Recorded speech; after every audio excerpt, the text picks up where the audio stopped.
mga kabataan ng pag-asa ng bayan. Katagang luma man pakinggan, pero nagsisilbi pa ring inspirasyon ng Rotary Club of Downtown Session sa kanilang taunang Emma Cup Golf Tournament.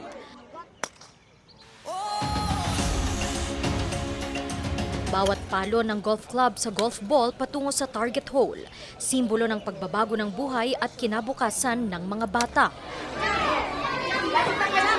Ang nalilikom kasi nilang pondo, ginagamit sa iba't ibang programa at mga proyekto para sa mga ito.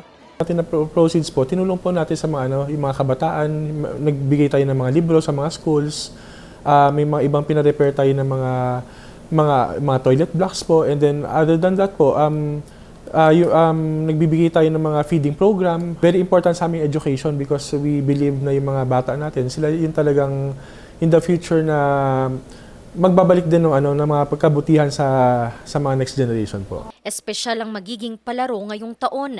Ika-20 taon kasimula nang ito ay simulan. Yung mission natin, like as usual po, ang ginagawa po natin talaga is tumutulong talaga tayo sa community natin.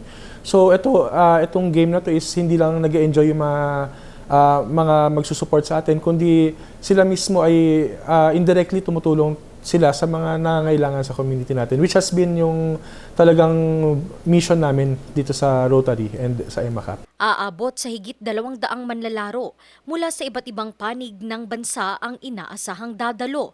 Kaya't bilang pasasalamat din ng RCDS sa mga patuloy na sumusuporta, level up ang mga papremyo para sa kanilang raffle draw. Nga po, nasa likod natin ng brand new na Vios, Toyota Vios. Yan, excited na kami mag-draw for the winner. So far, ma'am, all systems go na tayo for Emma Cup 20th and we're so excited. We appreciate yung ating mga golfers who are coming here to play not only for physical fitness, but not only to participate in a tournament, but to golf for a cause. Gaganapin ang 20th edition ng Emma Cup sa darating na June 7 sa Pinewoods Golf and Country Club.